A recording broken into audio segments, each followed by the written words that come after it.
అమ్మాయిలు ముఖ్యంగా కృత్రిమమైన అందము, ఆ స్టైల్గా తయారు వచ్చిందనుకో, ప్యాంట్ వేసుకొని షర్ట్ వేసుకొని వచ్చిందనుకో, చూడడానికి ఎంత బాగా అనిపిస్తుందో అది. నాకు కూడా అలాంటి ప్యాంట్ ఉంటే ఎంత బాగుండు, మా నాన్న నాకు అలాంటి ప్యాంట్ షర్ట్ ఇప్పిస్తే ఎంత బాగుండు.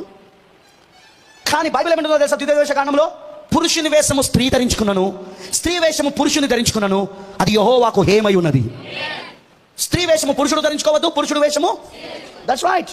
దేవుడు ఆదాము వాళ్ళు పాపం చేసినప్పుడు వాళ్ళిద్దరూ దేవుని ఎదుటకు వచ్చినప్పుడు వాళ్ళు దిగంబరులై ఉన్నారు, అవునా? దేవుడు వాళ్ళిద్దరికి చొక్కాలు కుట్టించారని ఎంతమంది తెలుసు? ఒక గొర్రె పిల్లను చంపి ఆ గొర్రె పిల్ల చర్మమును వాళ్ళిద్దరికి చొక్కాలుగా కుట్టించారు, వాళ్ళిద్దరికి డ్రెస్ చేశాడు, అవునా? కానీ ఆడపిల్లకు ఒక రకంగా, మగవాడికి ఒక రకంగా చేశాడు ఆయన. అందుకే ద్వితీయోపదేశ కాండంలో స్త్రీ వేషం పురుషుడు ధరించుకోవద్దు, పురుషుడు వేషము స్త్రీ ధరించుకోవద్దని చెప్పాడు ఆయన వాక్యంలో. కానీ ఈరోజు మనం చూస్తే స్త్రీలందరూ పురుషుని దుస్తులు వేసుకుంటున్నారు, ప్యాంట్ షర్ట్ వేసుకుంటున్నారు, ప్యాంట్ షర్ట్ వేసుకొని తిరుగుతూ ఉన్నారు. పురుషులు స్త్రీల వేషాలు వేసుకుంటున్నారు, లంగా లాంటి ప్యాంట్లు. ఏంటిది పెట్టుకుంటానా? అవునా? చేతికి కడియాలు, ఇది ఇంకా రాలే ఫ్యాషన్, మన దాకా వస్తుంది. ముక్కుకు, నాలుకకు, ఇక్కడ కూడా ఎవరు పూజలు పెట్టుకుంటున్నారు, ఇప్పుడు పోగులు పెట్టుకుంటున్నారు పురుషులందరూ. హాలీవుడ్ హీరోస్ మొత్తం అట్లనే తయారవుతారు.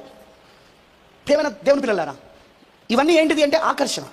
ఈ ఆకర్షణ మనం ఏం చేస్తుందంటే పాపంలోనికి లాగుతా ఉంది. వీటికి ఆకర్షించబడడానికి కారణం ఏంటిది అంటే మనలో ఉన్న హార్మోన్స్ ఒకటి, ప్రభావాలు ఒకటి. మనలో ఉన్న హార్మోన్స్ ఒకటి, ప్రభావాలు ఒకటి. అందుకే ఓ పెద్ద అంటే నేను ఒక 40-50 సంవత్సరాల వయసులో ఉన్న స్త్రీ ఆ ప్యాంట్ షర్ట్లు వేసుకోవడానికి ఇష్టపడదు.